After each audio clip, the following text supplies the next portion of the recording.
Today I'm going to be introducing a portable hydrogen water machine. This is called the H2Grail. I know I'm moving it around a lot. And here on the side it just has some quick diagrams explaining how the machine works, which of course I will explain.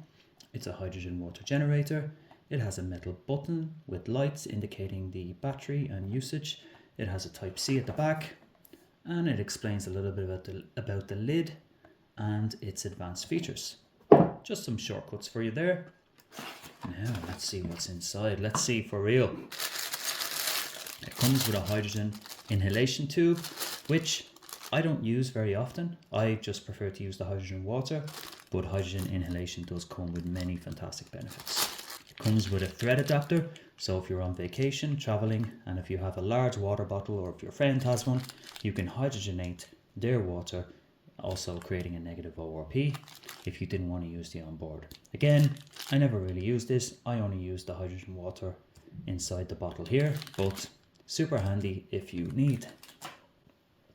So here we go. What comes inside this machine? We can see the generator there. Let's see what's here. It comes with a Type C cable, USB to Type C. I'm even able to charge this in my laptop in an emergency or in the car. And it comes also with a USB plug for the United States, Canada or Mexico.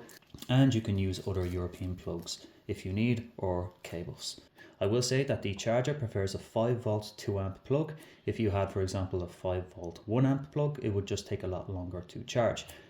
This machine also takes between 3 to 4 hours to fully charge. Now for the main act. Voila! The hydrogen water generator itself. It's very pretty, very small. As you can see, it can fit in my hand very easily. Lightweight, approximately 320 grams, so not that hard to carry around. This uses a very hard glass-like Triton material, which is shatterproof, heat resistant and extremely durable, and is much stronger than standard polycarbonate plastic. You can drive a car over this.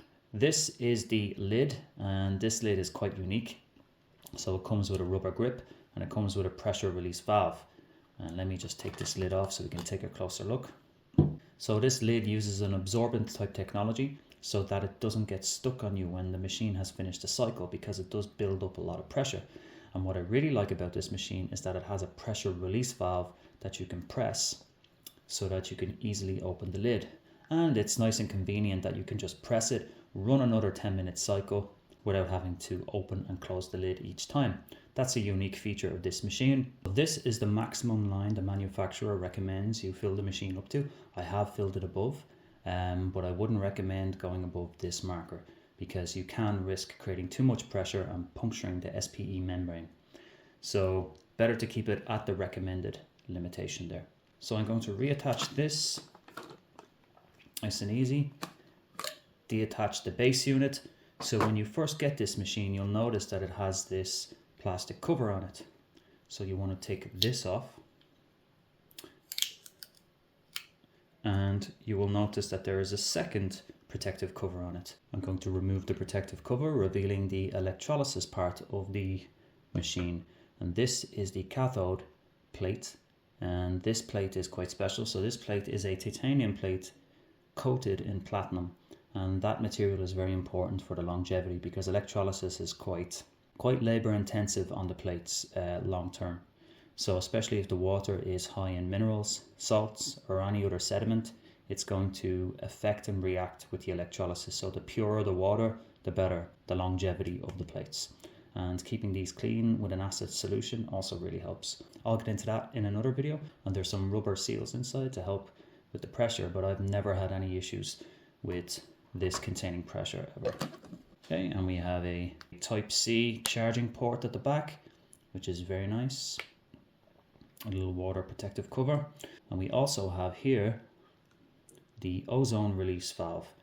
It is not uncommon to see a little bit of water being released from the machine, some ozonated water, which is a byproduct of the electrolysis process of the water. So this depends on the type of water that you use, and I've often seen ozone be released depending on the brand of water that I bought in a store and used in this. But I recommend again only pure distilled or reverse osmosis water. If you don't have pure water, just know that it will affect the electrolysis long term. It'll still work, but there's just a price to pay. Press once for 5 minutes, 2 for 10 minutes, it beeps twice, and that will now run a 10-minute cycle. You can kind of see inside all of the magical bubbles coming up. So they're oxygen bubbles. The hydrogen will be too tiny to see. So that, my friends, is the H2Grail portable water hydrogen machine. This machine can be carried to work, school, meetings, the gym, or while traveling to any location. So you can have a continuous supply of hydrogen everywhere you go. You might think that 200 ml is small, but it's actually the perfect amount of water to drink in one sitting.